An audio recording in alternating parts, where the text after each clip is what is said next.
అనేది చెబుతున్నాను, లేకుంటే నా సొంతగా చెబుతున్న మాట లేదుగా. స్తోత్రం, హల్లెలూయా.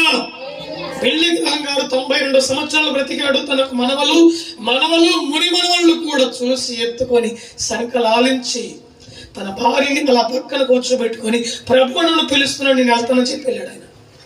ఈ మనవళ్ళతో ముని మనవలతో వాడుకో, హై డార్లింగ్ నువ్వు వాడుకో, నన్ను ప్రభు పిలుస్తున్నాడు, వెళ్ళిపోతాను అన్నాడు. అయ్యా అని కావలించుకుంది ఆయన్ని. నువ్వు నథింగ్, ఏడవద్దు, కన్నీళ్ళు పెట్టద్దు, నువ్వు రేపు రోజు వస్తావు, నేను ముందే వెళ్తున్నా, నువ్వు రేపు రా అన్నాడు. ప్రభు పిలుపుని బట్టి అక్కడే తన దేహాన్ని విడిచాడు, ప్రాణం విడిచాడు. ఆత్మ దేవుని దగ్గరికి వెళ్ళిపోయింది.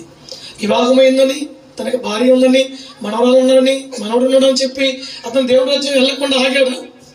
ఎవరైనా అడ్డుకున్నారా?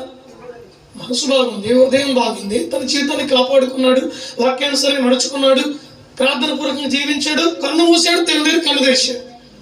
అవునా కదా? స్తోత్రము కలుగును కాక. హల్లెలూయా. అన్నాడు, పాపమును ఎదిరించే శక్తిని నాకు దయచేయి, పరులను ప్రేమించే మనసు నాకు. అంటే కుటుంబం ఉన్నాక చిన్న చిన్న గొడవలు వస్తే రావా? ఇటు నా వైపు చూడండి, చూస్తున్నారా?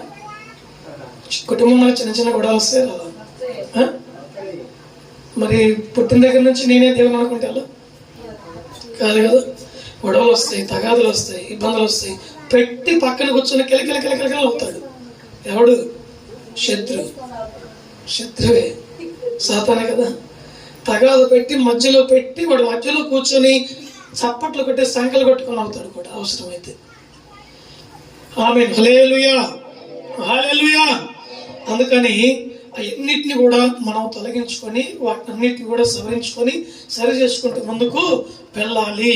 మీకు ఓ చక్కని మాట చెబుతారు చూడండి.